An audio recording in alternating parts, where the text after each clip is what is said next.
Assalamualaikum warahmatullahi wabarakatuh. Kami di sini dari mahasiswa Politeknik Pembangunan Pertanian Bogor. Teman-teman semua tidak asing lagi dengan kata-kata erosi tanah. Dan apakah teman-teman semua tahu apakah erosi tanah itu sendiri? Pengertian dari erosi tanah itu sendiri merupakan pengikisan pada permukaan tanah yang disebabkan oleh udara, air maupun angin.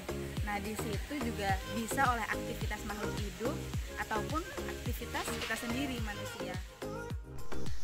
Adapun contoh aktivitas yang dilakukan oleh manusia sehingga menyebabkan erosi tanah ada eksploitasi hutan secara besar-besaran, 2. Penggunaan pupuk kimia secara berlebihan, 3. Peralihan fungsi daerah resapan air hujan.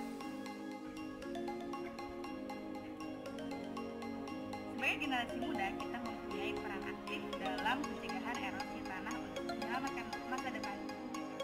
Apa sajakah langkah-langkah tersebut? Anak usia dini adalah sosok individu yang sedang menjalani proses perkembangan fundamental bagi kehidupan berikutnya.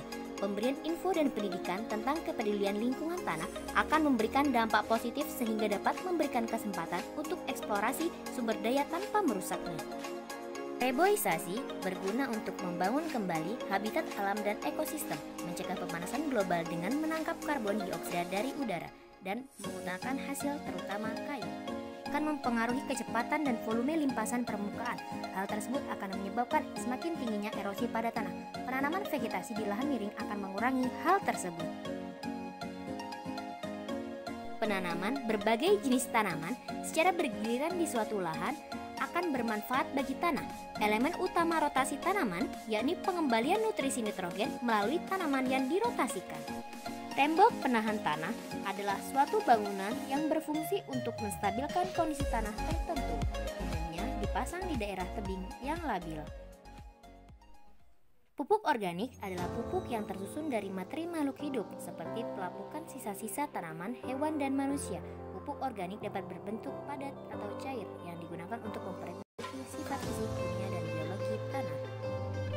Terasering atau sengkedan merupakan metode konservasi dengan membuat teras-teras yang dilakukan untuk mengurangi panjang lereng, menahan air sehingga mengurangi kecepatan dan jumlah aliran permukaan, serta memperbesar peluang penyerapan air oleh tanah. Pembuatan terasering bermanfaat untuk meningkatkan peresapan air ke dalam tanah dan mengurangi jumlah aliran permukaan, sehingga memperkecil resiko pengikisan oleh air.